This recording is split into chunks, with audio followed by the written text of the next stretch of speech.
ಬಾಗಲಕೋಟೆ ಜಿಲ್ಲೆಯ ಜಮಖಂಡಿ ನಗರದ ದೇಸಾಯಿ ವೃತ್ತ ಹಾಗೂ ಶಿವಾಜಿ ವೃತ್ತ ಸೇರಿದಂತೆ ವಿವಿಧೆಡೆ ಅಭಿವೃದ್ಧಿ ಕಾಮಗಾರಿಗಳನ್ನು ಪ್ರಾರಂಭಿಸಲಾಗಿದೆ ಎಂದು ನಗರಸಭೆಯ ಪೌರಾಯುಕ್ತ ಜ್ಯೋತಿ ಗಿರೀಶ್ ಅವರು ತಿಳಿಸಿದ್ದಾರೆ.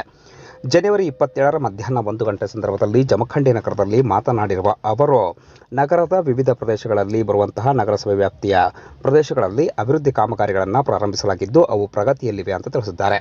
ಇನ್ನು ಸ್ಥಳಕ್ಕೆ ಭೇಟಿ ನೀಡಿ ಅವರು ಪರಿಶೀಲನೆಯನ್ನು ಕೂಡ ನಡೆಸಿದ್ದಾರೆ. ಇನ್ನು ಸಂದರ್ಭದಲ್ಲಿ ಜೋಗಿಮಡ್ಡಿ ಈದ್ಗಾ ಅಧ್ಯಕ್ಷ ನಜೀಬ್ ಆಲ್ಗೂರ್, ಬಕ್ಕರ್ ಕುರ್ಚಿ ಸೇರಿದಂತೆ ಇತರರು ಈ ಸಂದರ್ಭದಲ್ಲಿ ಉಪಸ್ಥಿತರಿದ್ದರು ಎಂದು ಮಾಹಿತಿ ಲಭ್ಯವಾಗಿತ್ತು. ಇನ್ನು ಈ ಸಂದರ್ಭದಲ್ಲಿ ನಗರಸಭೆ ಪೌರಾಯುಕ್ತ ಜ್ಯೋತಿ ಗಿರೀಶ್ ಅವರು ಮಾತನಾಡಿ ಮಾಹಿತಿ ನೀಡಿದ್ದು ಹೀಗೆ.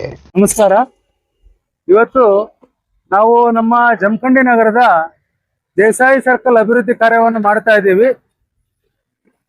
ಕಳೆದ 2025-26ನೇ ಸಾಲಿನ ನಾವೇನು ಅನುದಾನ ಮೀಸಲಿರಿಸಿದ್ವಿ, ಅದರಲ್ಲಿ ದೇಸಾಯಿ ಸರ್ಕಲ್ ಅಭಿವೃದ್ಧಿ ಕಾರ್ಯವನ್ನು ಉಳಿದಿತ್ತು.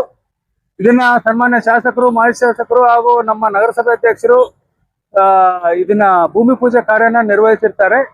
ಈಗ ನಮಗೆ ದರ್ಗಾದ ಮೆಟ್ಟಲ್ಗಳು ಅಡ್ಡ ಆಗ್ತಾ ಇರೋದ್ರಿಂದ ಸಂಬಂಧಪಟ್ಟ ದರ್ಗಾದ ಅಧ್ಯಕ್ಷರುಗಳು ಮತ್ತು ಅಂಜುಮನ್ ಕಮಿಟಿಯ ಮೆಂಬರು ಅಧ್ಯಕ್ಷರುಗಳ ಜೊತೆ ಮಾತಾಡಿ ಈ ದರ್ಗಾನು ಕೂಡ ಏನ್ ಎಂಟ್ರೆನ್ಸ್ ಇದೆ ಸರ್ಕಲ್ ಅಲ್ಲಿ, ಇದನ್ನ ಒಂದು ಸುಂದರೀಕರಣ ಮಾಡೋದು ದರ್ಗಾಗ್ ಎಂಟ್ರೆನ್ಸ್.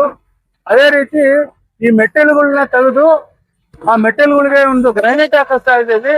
ಆ ಗ್ರಾನೈಟ್ ಜೊತೆಗೆ ಇದಕ್ಕೆ ಬೇಕಾದ ಒಂದು ಸೆಕ್ಯೂರಿಟಿ ಮತ್ತು ಅವರಿಗೆ ನಮಾಜ್ ಮಾಡ್ಲಿಕ್ಕೆ ಮುಂದಿನ ದಿನಗಳಿಗೆ ಏನು ಅನುಕೂಲ ಆಗಬೇಕು ಅದನ್ನು ಕೂಡ ನಾವು ಕಾರ್ಯವನ್ನು ಈಗ ಪ್ರಗತಿಯಲ್ಲಿ ಮಾಡ್ತಾ ಇದ್ದೀವಿ. ಇದಕ್ಕೆ ಮುಸ್ಲಿಂ ಸಮಾಜದ ಬಾಂಧವರು ನಮಗೆ ನಗರಸಭೆಗೆ ಸಹಕರಿಸುತ್ತಾರೆ. ಅವರು ಕೂಡ ನಾನು ನಗರಸಭೆ ವತಿಯಿಂದ ಧನ್ಯವಾದ ತಿಳಿಸ್ತೇನೆ.